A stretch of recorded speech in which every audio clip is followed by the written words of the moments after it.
Thanks for being here. The brain is a complex thing, but in one way, it's kind of simple.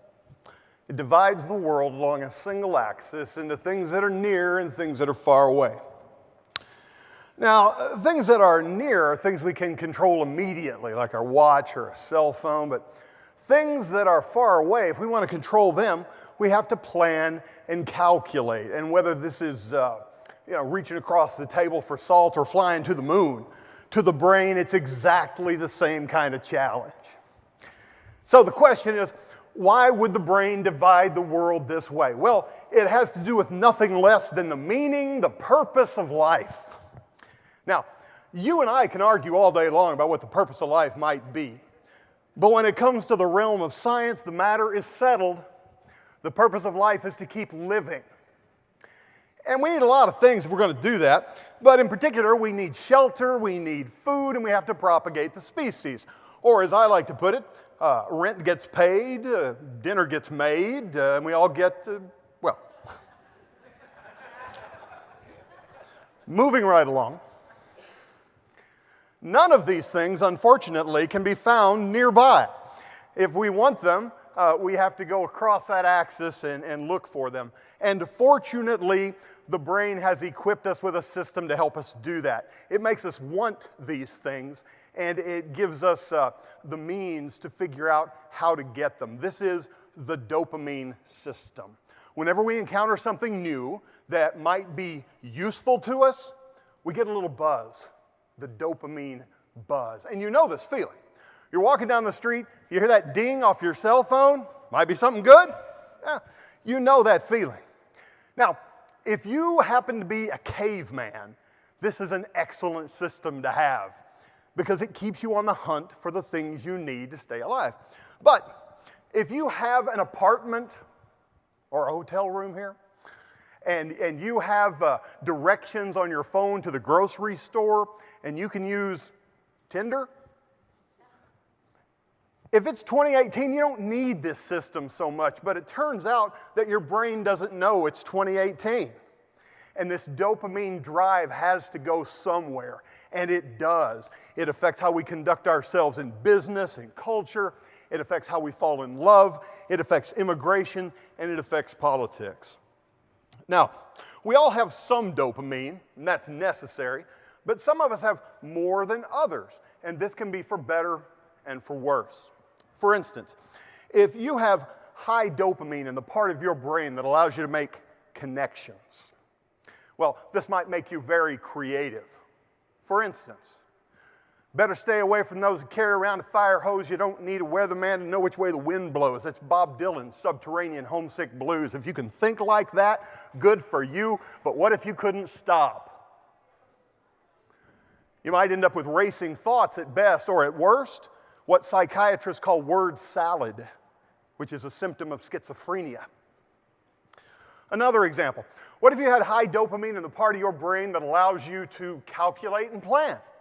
Well, this might make you very good at business, but that can go off the rails as well.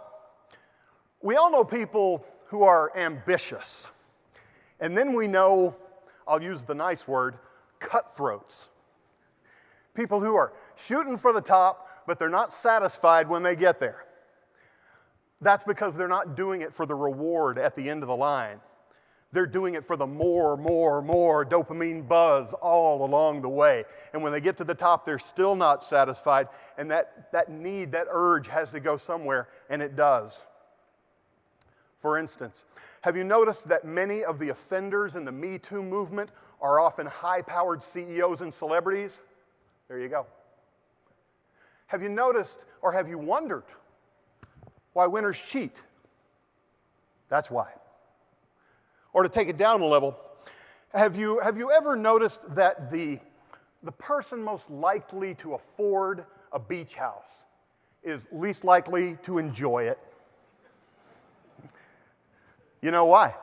Because there's no dopamine buzz associated with sitting in an Adirondack chair on the eastern shore. It just doesn't happen. And that brings me to politics. Now, the facts are pretty simple. Nothing new in this. If you're a self-described conservative, you say you want, among other things, to hold on to the things you have. If you're a self-described progressive, you want, among other things, action and change, and you want it right now. So it won't surprise you when I tell you that, on average, in the main, progressives have more dopamine than conservatives. So what are the consequences? Just this. Running for office and running the government call on planning and calculation and creativity, just the things that give a neurochemical reward to people with high dopamine, people on the left.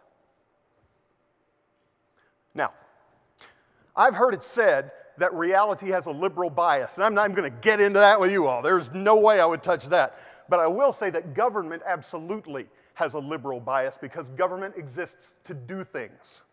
Government takes action. If progressivism is the hand, government is the glove. Not by nature of its policies, but by nature of its nature. Now, if that's true, you ought to want to know how in the world we have conservative politicians at all. And of course we do, but they're just not very good at making major conservative change. It just doesn't happen. And that's because dopamine favors action, and government action is rarely the path to conservative ends.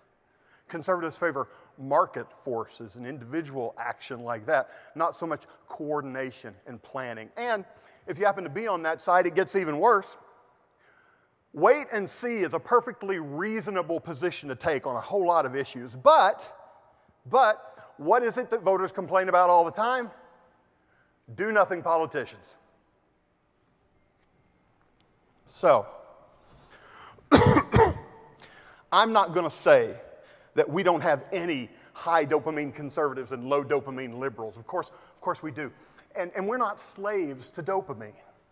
We, except for addiction, we have a choice as to what we're going to do. And of course, political choice depends on so many other factors. But I am saying that, in the main, the level of dopamine in any given individual tends to point us in one direction or the other. And the people you work for and with every day, the people who are taking hard, solid action in this area, are going to, most of the time, prefer action over inaction and power over passivity. And now you know why. One more thing. Dopamine is like a Riga behind the victorious Caesar. But instead of whispering, memento homo, you're only a man.